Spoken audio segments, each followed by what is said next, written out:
It's Wednesday, and we're already halfway through the week. Today's title is The Gentile Believers. The decision was against the contentions of the Judaizers. These folk, instead that the Gentile converts be circumcised and keep the entire ceremonial law, and the Jewish laws and ceremonies should be incorporated into the rites of the Christian religion. Ellen G. White, The Acts of the Apostles.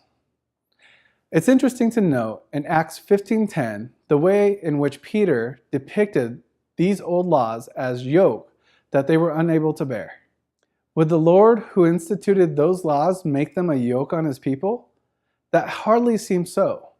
Instead, over the years, some of the leaders had, though their oral traditions turned many of their laws from blessings they were meant to be into burdens.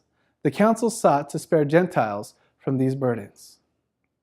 Notice too that there was no mention or question of the Gentiles not needing to obey the Ten Commandments. After all, could we imagine the council telling them not to eat blood, but that it was acceptable to ignore the commandments against adultery or murder and the like manner? Although Jewish believers weren't to impose the rules and tradition on Gentiles, the council wanted to make sure that the Gentiles didn't do things that they would have deemed offensive to the Jews who were united with them in Jesus.